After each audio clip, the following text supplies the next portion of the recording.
So, it's time to access the power system's truth. There is already the fascinating side, the good side, a lot of people said or still saying about the show. How about we now go to the negatives, the flaw of it all, the bad side? Maybe other people already talked about this, not really sure, not watched all of them. This is one of those shows where it is really put in the pedestal, like 10 out of 10s all over the place. So I don't know. Me, I just don't see the show that way, and one of the reasons why it's like that is because of its power system, or at least how it is used in the anime. Alchemy and how they use it? I swear to God, Edward could have used his alchemy in fights better than just morphing his metal arms to blades and going mono on mono. Like, oh my god. Okay. Yes, there are some cases that you can say that he is pressured. Yeah, sure, realistic, you know? But come on, in this scene, these guys, slow as fuck. Zombies, basically. Do something better. Or, guys, cover me. I'll cast something rad. I don't know. Or, why is he acting like he can't set up his abilities fast? Like, bitch, he has hacks. No need magic circles. Pray, touch the ground. Boom. Abuse the mechanic, motherfucker. What are you doing? Like, come on. What's the point of their unique, rule-breaking ability if not used in a not-so-good way? A lot of cases are like this in the anime. Bro, Edward used this level of alchemy in chasing a girl, but not in actual important fights. Wait a minute. No. No, Edward, no. Are you in fact racist? Okay, kidding aside. He used more alchemy here than when fighting. What the hell? Huh? It also does not help that the others can do similar to him or the brothers. Like, they just need to engrave the circles in their skin or gloves. No need setups. Okay, yes, their powers are limited to what the material the circle is catered to. Yes, they need to protect the magic circle engraved. But then again, these two are not abusing their hacks anyway, so the power level is still pretty similar. No, you can even say that they are better with the magic circles. They don't need to pray before casting something. The circles are insta-cast. The concept of them also needing to protect their circles is also not that emphasized in the show. Like, these people are not even trying to protect it, nor the enemies try to destroy it. Yes, there are moments where they actually try to destroy the circles, but it's so few. Too few for the amount of battle that is actually in the show. Most of the time, it's just straight hands and hope that it will not be destroyed. Maybe they have a gentleman agreement on this? I don't know. These two, they have a rule-bending ability that's supposed to give them a huge advantage from everyone else, but it's so wasted. I think how Alphans fought with the Philosopher's Stone should have been their standard usage in their use of alchemy. Of course, there's still restrictions, needing to pray and touching the ground, but still, it should have been closer to that. It should have been closer to this. Hi! I'm ragging on the brothers way too much, but it's really the same for everyone else. Just them not also fully utilizing the power like Kimberly. Is that really all you can do with the Philosopher's Stone? Just shatter. Oh my god. And a weaker shatter at that when trying to kill the full metal. Come on, bro. You deserve this slander. You deserve this slander, okay? You're only good at genocide. Come on, bro. Come on. Same with Armstrong. Small pillars and stone only. I don't know, man. Could have shaped the stones into something more interesting, or at least spam it more, man. He is locked in there.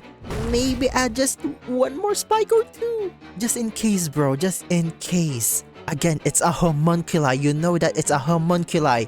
Do something more. Oh my god, you created this huge pillar. Come on, you're just also better in genocide? Come on, bro. Come on, man. Come on, man! Avatar: The Last Airbender. Another animated show where they manipulate matter with added limitations and rules, but different. Just look at how they use bending in combat, especially from more skilled benders. They really use their abilities to its fullest. Like,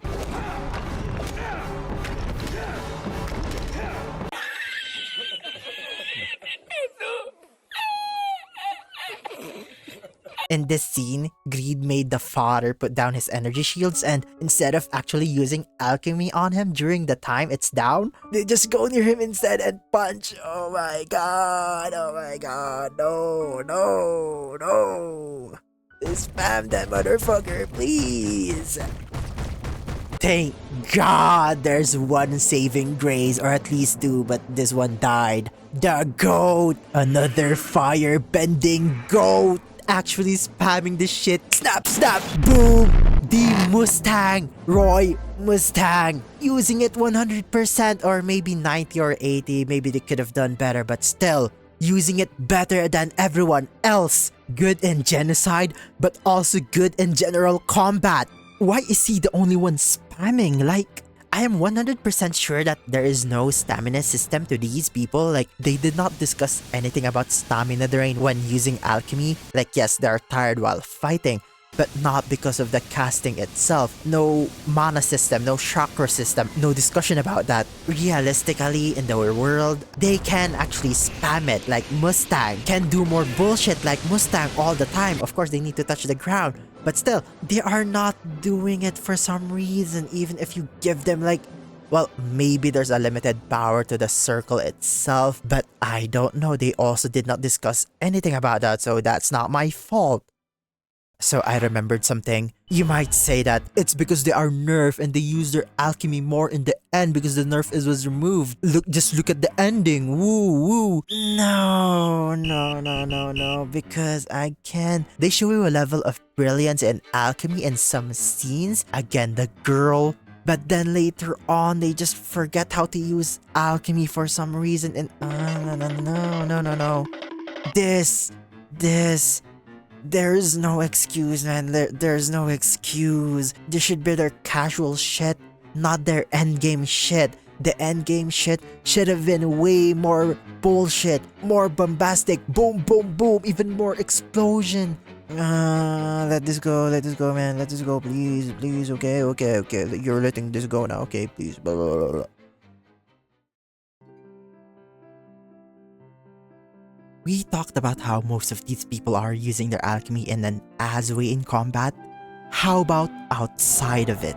Alchemy as a general world-building magic system, in a world where matter manipulation exists in its history, shaping the society of the present, is Full Metal Alchemist's world the world it will shape into? For me, I desire a bit more. Like, yes, they show you stuff that affects the world, but is this really it? Like, I don't know, maybe in construction, maybe there's more bigger and more complex buildings because, you know, alchemy, not just standard houses, maybe even taller than this residential or commercial buildings. Sky's the limit. The Wall of Bricks, pretty good example. The underground facilities, also pretty good examples. There could have been more outlandish things like this outside. Obviously show how alchemy changed the game for society. At least in the capital, because a lot of the already limited numbers of alchemy go there anyway because they're under the government. At least most of them. Okay, maybe alchemizing all houses is way too much, then at least some landmarks in the capital. Not just the castle that shows the power of alchemy. Something, like, I don't know, man. Something more. Maybe aesthetics-wise, the environment, more prettier or more different than just this. So example of this is, seeing bits of the Full Metal Alchemist, the original, episode 6, look at how strangely glowingly white and clean the buildings are here. This might just be an art style of the old, but it actually conveys more, at least to me, how different the capital is. Something like this, you know? Okay, you might argue that buildings like this is what differentiates it. It's a very condensed city, whatnot. It's doing its job in gathering people for the sacrifice. But come on, that's pretty boring. Like, do something more, at least a bit. Like, okay, these two. They make effort in making these two because it aids in the Magic Circle's success. Then maybe add more stuff like that. Maybe in the other industries like health, transport, others, whatnot. Show more outlandish things that you can say that hey, it aids in the building of the magic circles, or for the future sacrifice something something. But maybe unlike these two where it's far away or in hiding, maybe the others are more outlandish to the public that fills them in awe, but deep inside it actually has something sinister hiding. Something than just this boring Let's compare it again to Avatar because they're pretty similar again. Just look at each nation and the difference in how they use the bending and how it affected their society. It's just more out there. Maybe there's also nitpicks in Avatar, it's just that Avatar tried better in incorporating it in the world building, and maybe I'm more harsh on Alchemy because Alchemy is more broad in scope than bending, so I expect more from it, like matter manipulation in general of every matter. So I am kinda expecting more, but you might have other rebuttals in mind, maybe I'm missing some stuff, and my reply to that is, I swear to God there's just something missing with its world building, and I'm just too dumb to figure out. I will not budge on this opinion. There's something missing. There's something missing, I swear. There could have done more. Alchemy. As a magic system, its usage in combat and the general world is lacking. And we are not done yet. Still on the power system or alchemy, what's more to say aside from the usage of it? Well, okay, this might be a stretch, like maybe more nitpicky than the last. Really nitpicky. It's also connected to the world building, but not in the way that you think. It's more in its... I'm really gay, I'm super duper gay. No, not that type of representation, okay? Calm down, not that, don't. Let me set up. What is alchemy anyways? In real life. So, medieval periods, we tried to discover magic, transmuting metal to gold, immortality, all-curing panacea. These three is said to be achievable if we somehow discover the ultimate alchemical, the Philosopher's Stone. In this pursuit of the Philosopher's Stone, there are some philosophical and spiritual ideas, the magnum opus or the great work, personal and spiritual transmutation that happens during the pursuit of discovering the Philosopher's Stone, and other more stuff.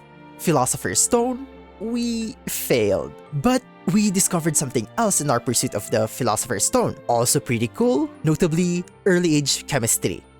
And yeah, that's alchemy in real life in a very short form. Full Metal Alchemist magic is based on this.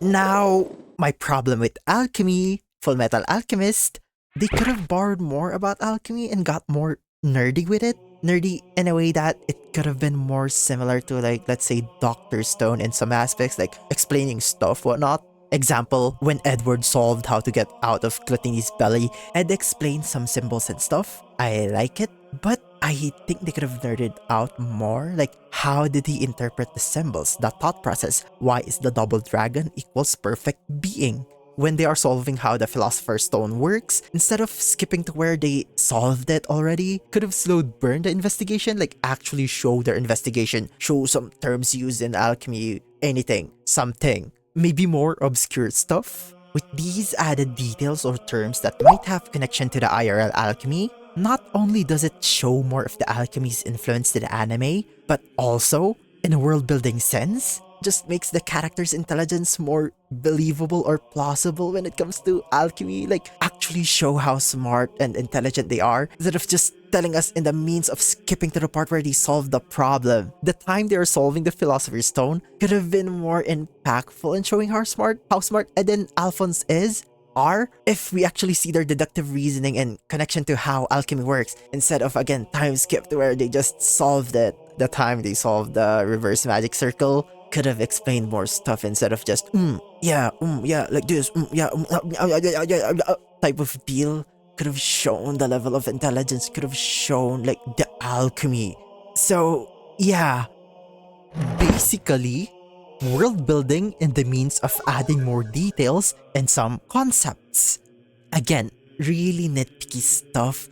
I am just bothered at just how the anime just skips stuff when it comes to the investigation. Then it just dominoes to the world building. Alchemy in real life, even though there is no magic, we didn't discover any magic, still has interesting stuff in it. And this could have been a good time to tell us more about it. You see, representation, not representation. Alchemy. Pretty good concept, a more balanced version of matter manipulation. Imagine a battle between matter manipulators. Woo! How will the world work if it has matter manipulation? Alchemy, huh? But the execution needs a bit of work. How the characters use it in combat, how it is used in the general world, so, but you can argue about it. And how maybe it could have embraced and showcased the real alchemy.